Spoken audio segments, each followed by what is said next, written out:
Today on episode 52 of the Be a Marketer podcast, you'll hear from a founder that helps other business leaders get out of their own way. And I'm sharing why in marketing, sometimes you just need to follow your instincts, or not. This is the Be a Marketer podcast.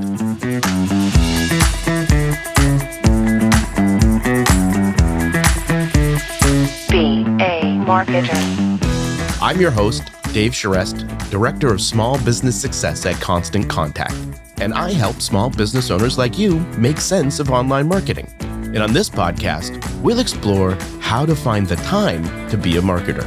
Remember, friend, you can be a marketer, and at Constant Contact, we're here to help.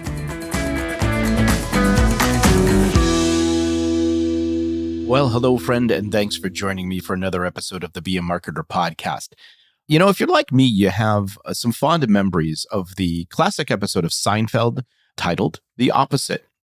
You'll remember this one. In it, Jerry's friend George, he's fed up with his life's failure. So he decides to change his luck by doing the opposite of his natural instincts, right? And so the decision really leads to a series of these unexpected successes for George. So he moves out of his parents' house. He lands a job with the New York Yankees by telling off the hiring manager. And he even starts dating a woman by being completely honest about his situation.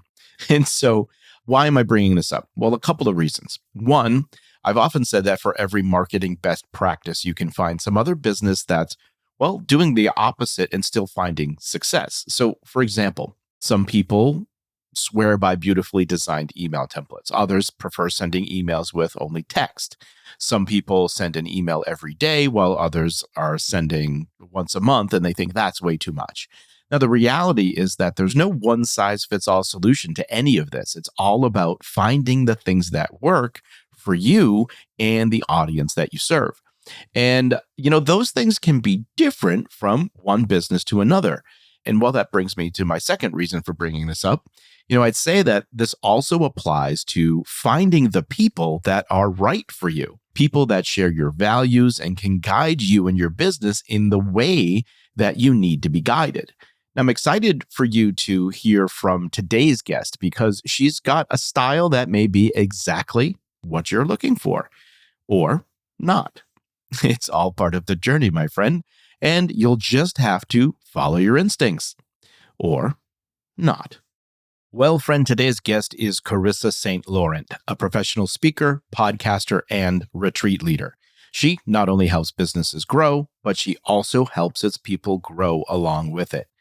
Now, this is a special episode to me because not only is it filled with great marketing advice, but it was also a chance for me to connect with a past colleague that I have the utmost respect for. Corissa and I first met when she was a speaker for Constant Contact, and I've learned a lot from her over the years just watching her as a speaker. And so I was excited to learn more about her story and how she relies heavily on her intuition in her own business. Now, she's found success working with the people behind the business, right? Addressing any personal blocks or limitations that may hinder their success. Now, look, she acknowledges that not everyone is open to exploring their inner wounds and personal growth. But I think we can all agree that the energy you bring into a room can really impact those around you. Now, Corissa and I talk more about this. So, well, let's pick up the conversation there. I think most of us, even if you're not a woo-woo person, you can feel other people's energy. If like someone's having a shit day, they come into a meeting, most of us are aware enough to feel that, especially if it's a leader, especially if it's the person running the meeting and they come in and they're carrying a negative energy for whatever reason. Maybe their last meeting sucked, or maybe they're just having a really hard time in their life, or something is going on. We all can feel it. Yeah. So it's just a matter of, okay, there's an elephant in the room. We all feel energy, but not everybody wants to talk about energy because it sounds a little, for some people, woo-woo. It's like, oh, we can't prove it's there, so I don't even want to talk about it. Yeah. But we all feel it. It's like intuition.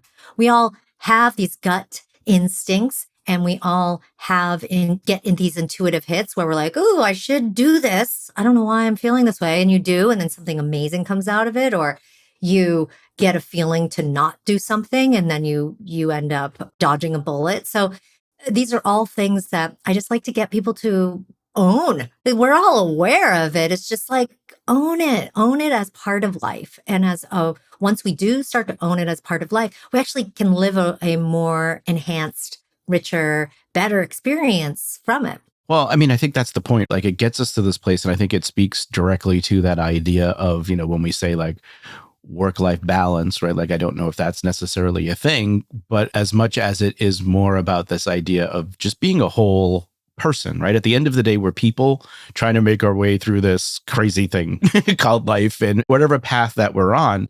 And we have to take all of that into account. So I'm curious as to what led you down this path. Why is this where you are?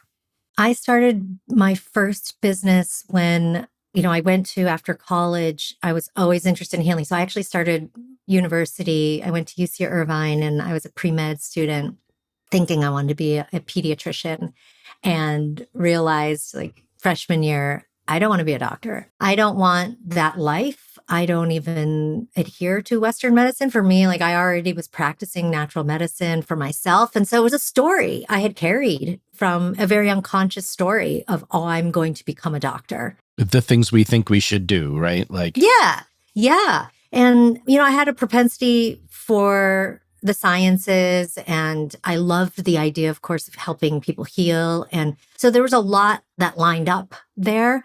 But Western medicine for me was a complete like misalignment. And so I ended up veering off that path and going in a different direction. But after school, I was still really interested in healing. So I went to an alternative healing school and spent that time actually learning some things that I believed in, right? And these were the ways that I wanted to heal. These were the ways that I wanted to help people. These were the ways that I felt were really helping people come into their own balance and wholeness rather than like, oh, here's a Band-Aid, slap that on. Here's a pill, just take this thing and, forget about it. So I went to school, but also with this I already knew in my heart, oh, I'm not going to just do this work. I'm going to create a business out of this work. So I don't know how I knew this. I just knew that I wouldn't be just a technician and have a business like that. I would create something bigger out of it. I'm not sure what drove me to that, honestly, but I do know what really sealed the deal with that because I read the E-Myth at some point in my journey. And the E-Myth, for anybody who's unaware of it, the E stands for entrepreneur.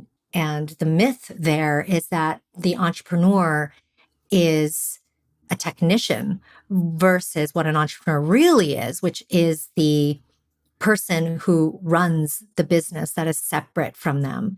And that's what like finally kicked me into that full mindset. Like, oh, I am not my business.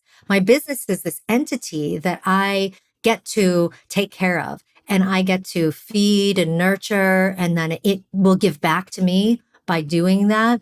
So I worked, therefore, on that mindset shift. I'm no longer working in my business. I'm working on my business. But again, the business thing, it just really came out of having bigger dreams. So I don't just want to do this kind of one-on-one work. I want to create something bigger out of it. So I ended up moving to Los Angeles and I had private clients. I worked through a spa in Beverly Hills. But then I was building this business on the side. And that became my first foray as an entrepreneur. And that was a traveling spa and wellness retreat business. And this was 2001, when wellness was not a thing.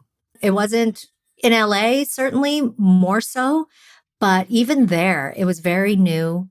It was something that people still saw a certain way, that in a very narrow lenses. It wasn't this holistic well-being. It was, there's massage, right? And then there's Chinese medicine over here, and there's this thing over there. And I work to help bring that all together. The consultancy that I created outside of the actual traveling spa and wellness retreat business was to consult clients on their options, to let them know it's not just one way that you can heal, one way to come into balance. There's a myriad. There's almost like endless ways too. And I would work with them. We'd talk about their constitution, what their goals were, where they were currently at. And then it's also about getting into somebody's belief system. Because if you don't believe it, I have to work through those blocks too. So when the belief is there, it's just an easier, I would say it works faster. So I would work with clients in that manner. And then I had this business that I was growing. And it was awesome because there in LA at the time, there was a lot of people that were curious. People in LA are just, much more into this. So I had clients, corporate clients, where I would create this wellness spa within their office. This one client, it's the Scripps Network, who they used to own Food Network, Travel Channel, HGTV. They got bought by Discovery, but them when they were the sole entity, so they had forward vision. They saw how this could benefit their employees. And so we would set up a spa and a wellness spa within their office. And all day, people would just be coming through. So it was clients like that. And then it was Hollywood. So Hollywood loves to do like fun, cool, interesting things. And so I would do in green rooms and in backstages at award shows, I would set up this kind of wellness spa. And people would come through and get these like mini treatments and then learn about the different modalities and the different types of practitioners that they could work with. And then I had a vast network of referrals or a referral network that I could send people to. Say, okay, great. Here's this Chinese medical doctor, acupuncturist. He's amazing. He does this. You can connect to him here. And that felt right to me. It felt like, because I'm a natural connector, it felt like a really amazing way to use my skill set and do something I was also passionate about. And I learned business. I have a funny story about this because this is early 2000s. I didn't go to business school. I didn't know a lick about running a business. And I had this, but this idea for this business came completely downloaded. It came through and I was like, oh, the name, I saw my business cards. I knew exactly what I was going to do. And everything went like super seamlessly. Everybody said yes to what I wanted to do. They're all like, yeah, great. Let's do it. So it was just very seamless. But at an early stage in the business, I had, of course, doubts, just like everybody does. And I was sitting there in traffic in LA, having one of those moments where I'm just like, what am I doing? I don't know how to run a business. I don't know how to like hire people. I don't know anything about this. Like, what am I going to do? And then I just look up and there's a billboard and it said something like, need help with your business. And it was a number for SCORE. And I didn't know what SCORE was at the time. It was just a phone number. And I was like, oh, I'm sitting in traffic. So I had plenty of time to take out, LA and traffic, write it down. Oh, yeah. And so I wrote this number down. I called them and they were integral in helping me actually implement my business and think both like a business owner, entrepreneur, and think like a marketer, which I just really learned how to do and fell in love with through needing to, and being in the trenches with that business. I love to hear you say that. I mean, I've actually been talking about this a lot recently through a couple of ways, just having these conversations with other entrepreneurs and how they got started and how they started to learn how to do their homework. But we've also been talking about that, just news related items, talking to different programs just about like the business boom that's happening now. And I think this is, again, for anybody out there listening, like, take advantage of those local resources, in particular, the SCORE with which you're talking about. Like, I think it's so easy to feel all alone as an entrepreneur, particularly if your circle of friends aren't entrepreneurs. They just don't get it. I remember one of the first conversations I had when I started podcasting for Constant Contact way back when, and the business owner had said, it's so easy to feel all alone and nobody understands what you're going through. And it's just such a true statement that know that there are these resources available. And I think it's amazing that that's what you said, like it's SCORE. Again, how the universe kind of brings all these things together. Like that's what I've been talking about recently. And then this is your story too. And so just a reminder to people out there, take advantage of the resources that are out there, whether that's SCORE in your local communities. I always mention Constant Contact, right? Like all of these things that we have available to help you with the marketing pieces, right? This podcast, all of this stuff is just, it's available. You just have to be open to knowing it's there and not feeling like don't be a martyr, right? Like there's people that will help you. Exactly. Yes. And then we live in this age now too, where there's so many free resources online because of the World Wide Web, right? The fact that we can pretty much watch a video or listen to, go even take a a mini course. So low to no cost entry to learning what you need to run a business, to be a marketer, to do all of the things that you need to. So it's really on you at this point. It's, if you don't do it, then it is shame on you because you've got more resources than you could ever even get through at your fingertips. And it's a different world we're living in now. And then you've got the OGs like Score. And I highly, highly recommend contacting people like that, Score or the SBDC, because then you get to actually work with real people, a mentor, somebody who has been through it. And if it's a great Score office or SBDC, they'll connect you to somebody, who's had a business like that. Or maybe you're moving from one stage to another and they'll connect you to a person who has gone through those stages and they understand what you're going through. And so it's all, whether it's online help or real, in-person help, the help is absolutely there and there's no excuses, right? And I think that's just what you were saying about martyrdom is usually that's victimhood where someone's not ready. They're really not ready to step into their full power. And so it's easier to blame, I didn't have, I didn't go to business school or I don't have, no one was there to help me. It's like, well, just open your heart to the help because it is there and so many people want to give it. Yeah.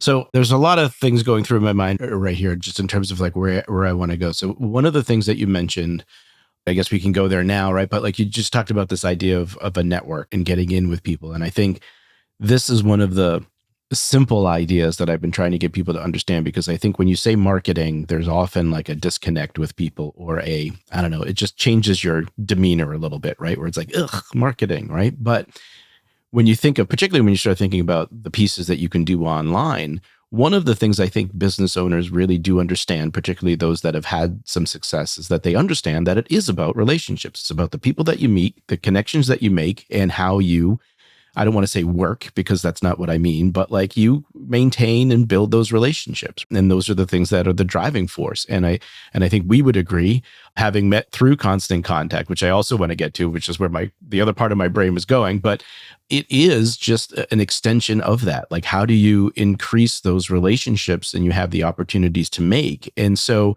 I guess I want to talk a little bit about, I guess, your early days and then moving into how do you start to translate those things you've learned into today and building those relationships and using these new tools that we have available to us. Does that make sense?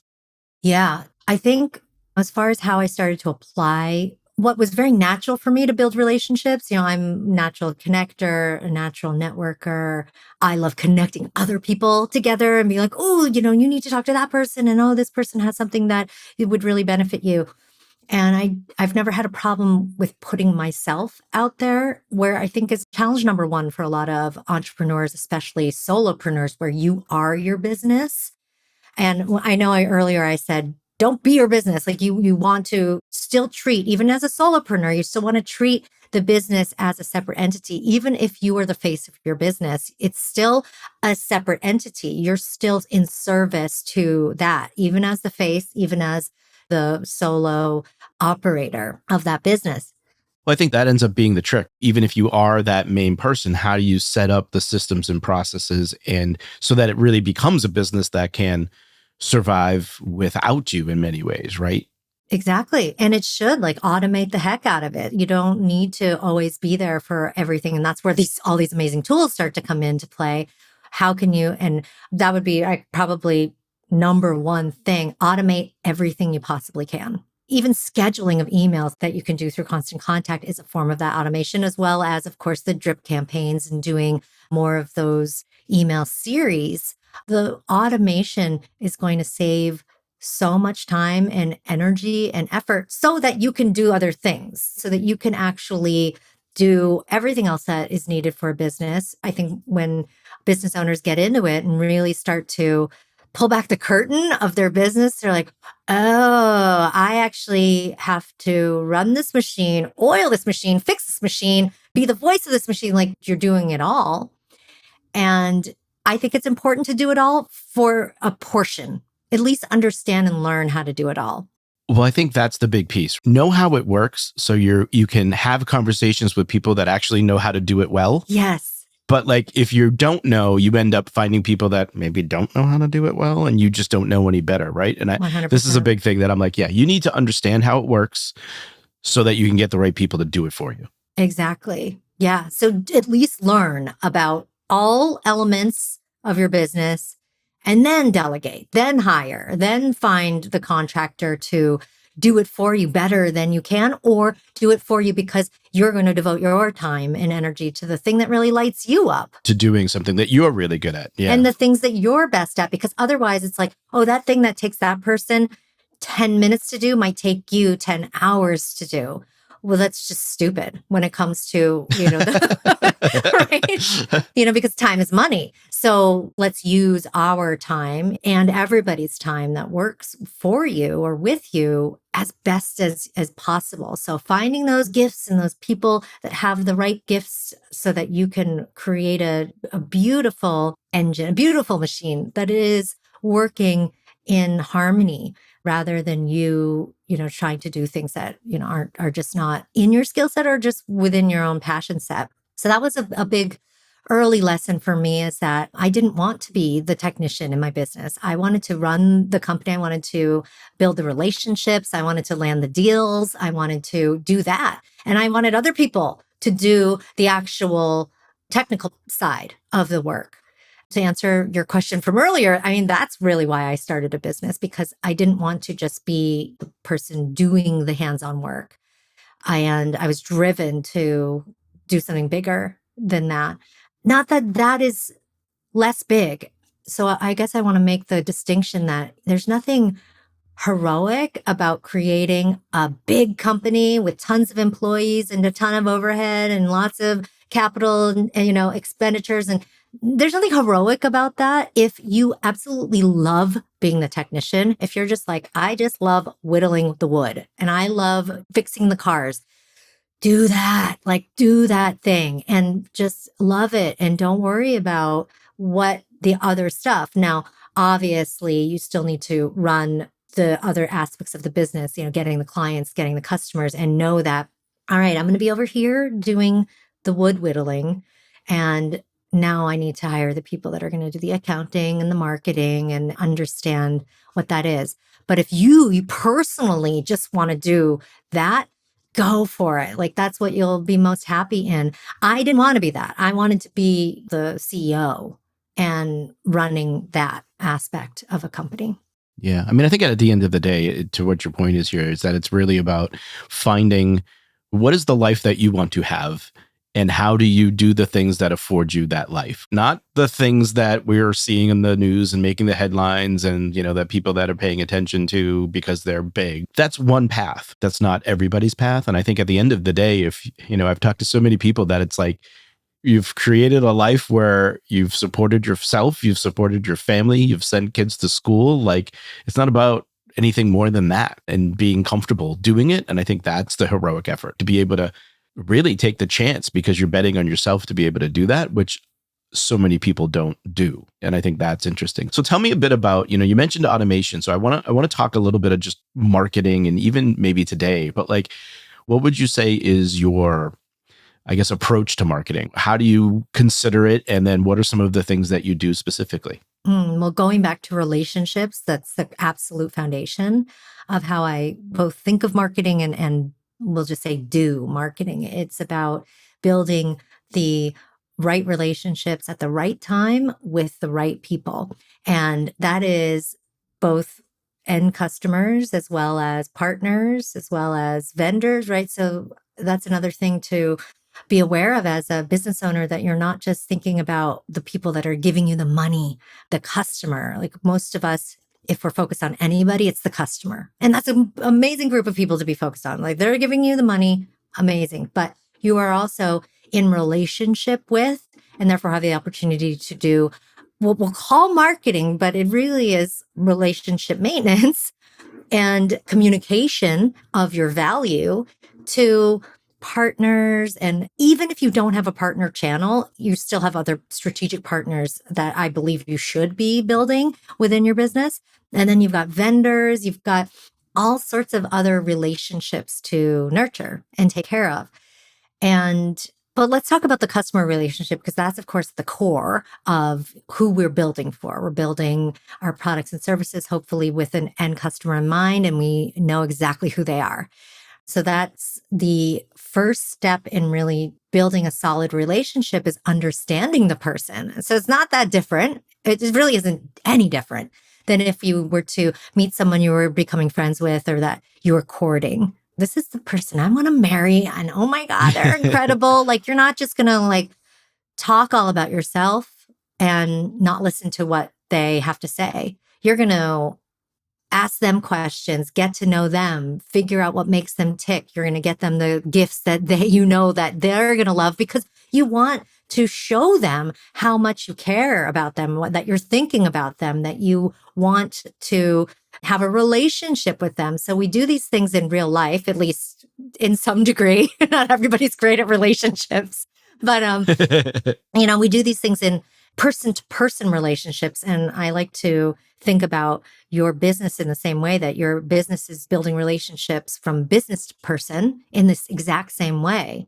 And so just like when getting to know someone at the beginning, we're not going to overwhelm them with too many questions. We're not going to overwhelm them with too many asks. We're not going to overwhelm them with huge gifts because then they're going to be like, oh, stalker, creepy, Too much too soon. Yeah, exactly. So it's about really tuning in to them to figure out, well, what's something that would be helpful and delightful for them right now at the stage of our relationship now. This stage is just getting to know each other. They just, became aware of my business. Now, what would be something that would be delightful for them? Maybe it's a little welcome video where you're like, hi, I'm the founder of this company. I'm so excited for you to be connected to us. We have a journey ahead of us where we're going to be talking about X, Y, and Z. And you're just kind of giving them, you're welcoming them, just like you might introduce yourself at a networking event. And then from there, you're giving them more value over time, and always weighing out carefully we've got giving them value. This is a phrase I learned at Constant Contact, which is trading value for attention. And it's gold, right? We are trading value that we are providing to them for their attention, because attention, as we know, and it just keeps getting more and more dispersed, is hard to get because people have so much that they could just be beep, beep, beep, just paying attention to shiny object everywhere. To pick up their phone is like a gazillion shiny objects that they can just lose themselves in. So how do we earn their attention? And earning their attention means that we are really tuned in who they are and understand that customer to their core. So for those who want to really understand marketing, you have to understand your customer. And it's not just who you want to sell to, but it is who they are and everything about them. So a lot of people talk about demographics and it's like, oh yeah, I sell to women who are 25 to 40, who are college educated and divorced. That's demographics. But then you've got the whole area of psychographics. And that's how these people think, their interests, what makes them tick, what affiliations do they have outside of that. And so there's other categories of which we can use to get to know our customer and then create those really powerful personas. When people are thinking of their target customer, this is interesting to me. And I won't say that I wasn't here before. I was here probably at some point a long time ago, but it was always fascinating to me in all of the seminars and the talks that I've done over time, that there's always this like befuddled set of people that are like, well, how do I know who my target audience is? I don't know who's buying from me. How am I going to figure that out? I don't have these like fancy analytics to figure out who they are.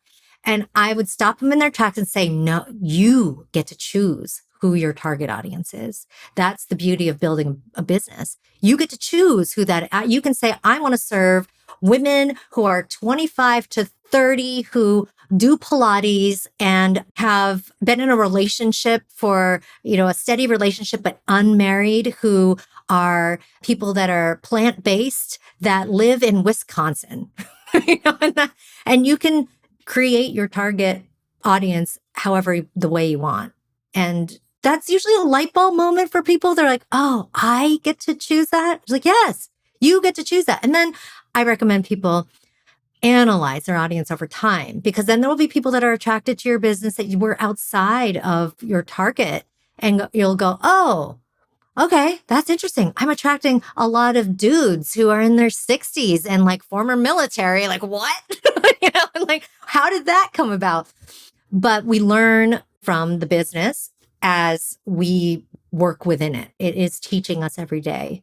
And if we're not there listening and analyzing, then we're also missing out on tons of information. If we're just like barreling through with what we want to do, this is who I want to serve, this is what I want to do, sometimes I can miss the mark. And sometimes you're then missing out on this whole audience of people who actually do want your services, but you never even thought of them. So understanding what we'll call your larger target market, and then for each product, each service, even for each campaign, you can create more narrower target audiences for each of those things and really truly understand that, get to know who they are, what makes them tick, and what stage of the relationship you're in with them. And that brings the whole customer journey into focus here. Yeah. I think, something important to mention here too is that oftentimes this can feel really abstract to people when we talk about this idea of like target audience or target market and doing those things. And I think one important thing to recognize here is, again, as we're talking about relationships, as we build those face-to-face with people, don't discount the importance of just having conversations with the people who are your customers or the people that you think would be your customers, so you can better understand how to serve them and communicate with them and understand what their needs and wants are, right? And I think oftentimes we can abstract that a little bit and kind of, I don't know, just forget that there's people on the other end of, particularly when we start thinking about like online and these types of things, it's like there's people on the other end of that device, holding that device, right? Like there's people opening up the email, there's people doing those things. And I think if we can always hold that at the core, we're going to stand a better chance of the things that we're doing, the things that we're creating. All of these things stand a better chance of success because they're geared towards the people at the end of the day. Tell me a little bit about, I guess, how do you execute on some of this stuff? Like, so when you think about like, you're using Constant Contact today, I think if I'm not wrong, you're sending a monthly newsletter, you've got some automation set up for particular things. Talk me through like kind of what your approach is for how you're trying to kind of take somebody on that customer journey that you mentioned. Yeah. So email, of course, is vital to the whole picture. When I started at Constant Contact in 2009. And so this is before the rise of social media. And I was there through the whole, as you were too, through the whole email's dead scare. The phrase that drives me mad that still rears its head every once in a while. It's like, oh my God, shut up. Yeah. You're like, really? You really gonna? Yeah. This is the best you got right now. Yeah. So, it was always so funny because, of course, all of the social communications and, you've got a new follower or here, this group is communicating with you. It all comes through your email inbox still, right? So they still haven't quite figured that out of like, how do we remove email from our sphere? They're in a beautiful marriage together, right? They're not competing. They are one with one another, and you can use them both very equally and successfully and just really understand how they operate. So obviously the world of social media has changed dramatically from the early stages of doing social media marketing. I mean, you never used to sell through social media, like complete no-no, like it was unheard of to sell. And now it's just like, oh, bing, people buying, right, from one Instagram post, and people are throwing money at that company. So times have changed. The world certainly has changed in that respect, but they all have their place, right? Every channel has their place. Again, it's going back to like, who's your audience? Where are they spending time? Where am I going to best reach them with the message that I have that's going to be the best message for them at this stage of the customer journey? So we have to look at all those factors. That's a lot of different factors. It's who the customer is, what stage or phase of the customer journey are they in, and then where are they tuning in to?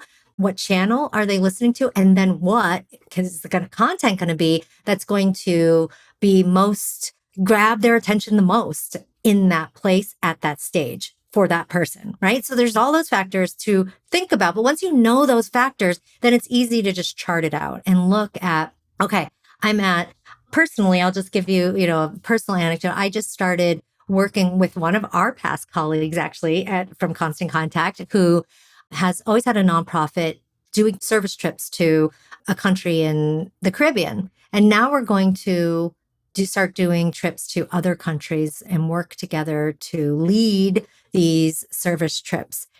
So this is a whole new thing. I'm kind of throwing this at my audience like, hey, I'm now doing this. And, Yeah. what do you think? So at this point, I'm looking at it and how do I message what this is in a way for my audience that makes sense to them? My audience going to be more tied to well-being, wellness, spirituality. So what do we do? The reason I'm being asked to be part of this trip is because of what I'm bringing forth to the trip in regards to well-being, wellness, and transformation. So that's what I'm going to talk about with them. It's not that I don't talk about the service aspect. Absolutely, that's there. That's a huge part of what these trips are about.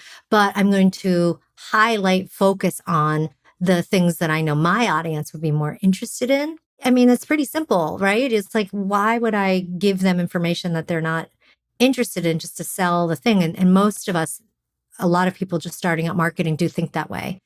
I am going to get them to buy based on benefits and features, right? And most of them will just do features. They're not even talking benefits.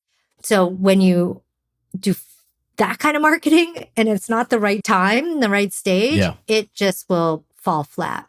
So for me, it's about really understanding where people are at and using those right channels. So I currently use Instagram and LinkedIn for social media, and I am starting to look into LinkedIn ads. I do Instagram sponsored posts, and that will be, again, for a specific, I'm not going to do a paid ad for just the business itself, for like the hanging of the shingle, like, hey, this is the company. Brand awareness is all organic. It is like, let's get people interested, seeing this. We can use maybe affiliates and partners and people.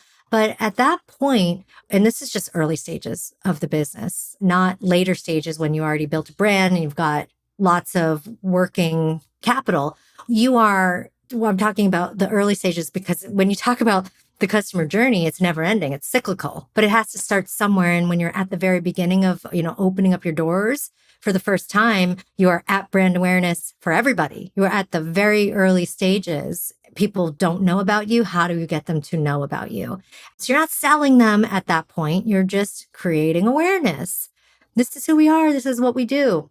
And ads don't typically work that well at that stage, or the return on investment isn't great. But once you have something actually to sell them and they're ready for that sale, then ads are great. And you've got this product and the service and you've hit them at the right stage of the journey. And that's further on. After you've built up the interest and desire in this customer, they've signed up for your email list. They've done this little micro conversion with you, because that takes action. That is a big action to sign up for the email list. It's like, okay, I care enough about this information and this brand to give them my email address, which is a coveted piece of information, right? Because we don't want spam. We don't want our inboxes filled with a bunch of crap we don't want. So if someone's taking that action to give you their email address, they want to hear from you. So now we consider that an actual micro conversion. They've converted. They maybe haven't bought anything yet, but they have absolutely converted from somebody who is just interested to somebody who is open, primed, right, for some conversion activity. And then we can start to hit them up with content that is more sales oriented and would hopefully, move the needle for conversion. And then the final stage, which I was thankful to get to a place with my first two, I'm in the earlier stages with my current coaching/retreat leadership business, but with the agency I had before I was with Constant Contact, and then that company that I would mention at the beginning in Los Angeles, I got to the stage where I was in that final stage of the customer journey with certain customers, and that is building loyalty.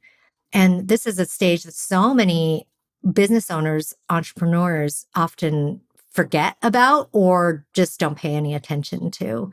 And I learned this so deeply at Constant Contact that your next best customer is going to come from your current customers. So your customers are the people that you, again, the ones that are at that stage that you can market to build loyalty, and then they become a promotional agent for you. They're talking about you to others. You are giving them both the inspiration to do that and even then maybe some incentive as well, maybe some rewards, maybe some other things. So marketing at every stage of these journeys looks different. It looks different in all these places and knowing where they are. So with the current iteration of my business or businesses and the work that I'm doing, not quite there yet, but in these other places, it's really, just leaning still on that email list for sharing, and these are people who are in that interest desire phase. They've stayed on my list for some reason, whether it's they like me or they like what I offer and what I do, what I share. The content that you share, we can obviously get extremely, let's say, multifaceted. I'm not the best example of this, but I can certainly speak to it that when you get big enough and your audience, your list is big enough and you've been in business long enough, you can begin to segment that list deeply to what it is that people, the stages that they're in and what they would want to hear about from you. And that can happen through so many different ways. It can happen through just by asking them, what do you want to hear about from us? It can go through analytics, seeing like who's purchased from you, who hasn't opened up emails, who has, who's highly engaged, who's not. All of these things are things to look at to then determine, well, what will be my best communication? And I think most marketers will fall into one of two camps. It's like they love data or they hate data. It's like, yeah. it's like, and I'm someone who doesn't love to look at data. I don't love the analytics side of marketing, to be honest, but I know how highly valuable it is. So if I'm not the one looking at it, then I'm going to get somebody else to look at it for me and then tell me what to do or do it for me. Yeah. Because it's so valuable in the fact that we've got these tools now that are collecting this information. Don't just let it sit there and do nothing. Well, I think that's the interesting thing. I think to your point, like I'm not necessarily a huge data person. I want it to prove things and show me things and like help point me in direction. But to your point about like, you're not necessarily the person doing that. I think, as we get into the world of AI and what's possible with that and the way that that can process huge amounts of data in ways that humanly we can't, and even help us make predictions or give us that feedback of like, hey, did you think about doing this? Here's what I'm seeing. Have you thought about that? That's really interesting, particularly for business owners like yourself who are not necessarily doing that work. Well, here's what I'd love to know then. So you've talked about a lot of things. You're like automating everything you can. Of course, the importance of these customer relationships being, I loved what you said about what's helpful and delightful, right? How you can think about what you can offer people to kind of keep them engaged and interested. Thinking about demographics and psychographics, which is the one I don't think we talk enough about. And then what does that customer journey look like? And so, a lot of really great things here and interesting things. If I were to say to you, what are the top 3 things, or is there something that we've missed that people, particularly businesses that maybe you work with on a regular basis that care about kind of like the wholeness of the relationship between themselves and the business and the people that they serve? What are the things that they should really be focused on as we look at the marketing landscape today? I think you said it earlier, and I want to reiterate it, that to not think of it like marketing, which then gets lumped in with sales and everyone's got their feelings about like, I don't want to be that person. You are simply sharing the value of what you have with somebody who would be interested in learning about that. And you're giving them the information to learn about it, you, the industry. And that's a huge part of just engagement marketing in general that we didn't really touch on, is that, again, marketing oftentimes is looked at it as literally, I'm going to share the features of the product and the service with them, and then they will buy it, right? And I'll just keep putting that in front of them, like, here's the features, here's the features. No, we've got to build the relationship in order to get to that, which is way down the road, to be able to put the features in front of them. Or we don't even have to put them in front of them. They're going to go seek the features themselves because we've done such an amazing job up to now of sharing before features, the benefits. But even before that, they're just like, hey, we are experts in this area and we've got this information and here you go. It's going to come in the form of free webinars. It's coming in the form of email newsletters, coming in the form of our social posts every day. It's coming in the form of a podcast that we do. It's whatever channels you want to use to reach that audience. You're giving them this high touch value that is going to build the relationship for you so that they then see you as the experts. So it's the difference between saying, hey, we're the experts, and then proving to them, oh, we're the experts because we have shared and given you all of this value over time. Well, friend, let's recap some items from that discussion. Number 1, build the right relationships at the right time with the right people. Here's a common theme coming out of so many of the Be a Marketer conversations we've been having. These relationships you build across your business, from end customers to partners to vendors to community members, they're all going to play a role in your success. Those businesses that create systems and processes that allow them to keep in touch with the people that matter are going to be more successful than those that don't. So, be a business that does. Number 2, learn about all the elements of your business, then delegate. Look, it's important to know how all the aspects that make up your business work, but you don't have to do it all. The goal should be to get to a place where you use your time doing the things you should be doing. Avoid the things that aren't in your skill set or that you're not passionate about. That way, you can bring better energy to what you're trying to accomplish. And number 3, focus on your current customers to get your next best customers. The more you can provide value to your customers, build those relationships, and ultimately build loyalty, those people become promotional agents for you. They're talking about you to others. It's this word of mouth that allows you to flourish. So ask yourself, how can I be helpful and delightful to my customers right now? Here's your action item for today. If you do not currently have an email calendar in place to regularly communicate with your customers, now is the time to start. I'm going to include some resources for you in the show notes. I hope you enjoyed this episode of the Be a Marketer podcast. If you have questions or feedback, I'd love to hear from you. You can email me directly at dave.charest@constantcontact.com. If you did enjoy today's episode, please take a moment to leave us a review. Your honest feedback will help other small business marketers like yourself find the show. Well, friend, I hope you enjoy the rest of your day and continued success to you and your business.